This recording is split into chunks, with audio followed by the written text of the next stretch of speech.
सुनो मोर ना होचे फुलमती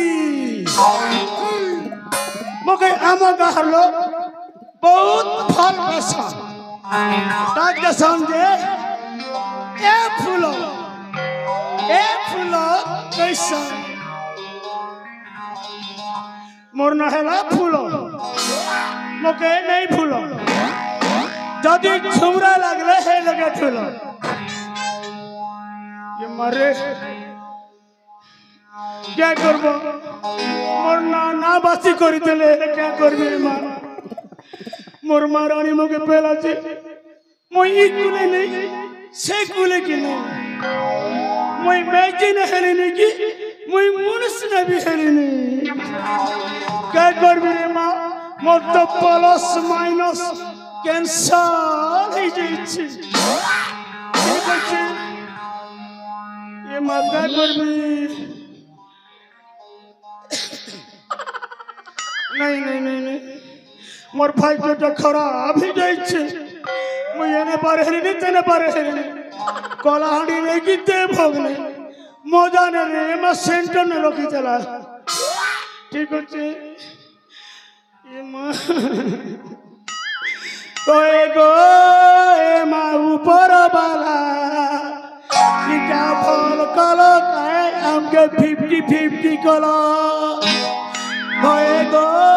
ए मां ऊपर वाला काई जनम कलो कोई गो ए मां ऊपर वाला काई करो मां कलो कर देला हमको बदना हरे राम हरे कृष्ण हरे राम हरे कृष्ण हरे राम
ये मां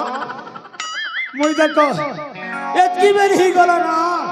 जाने नहीं पारुछे नहीं रे मां मुई तो पिला गुटे पोसिचे हे पिला गुटे खोजे जैसे अरे भंजा কেন গেল রে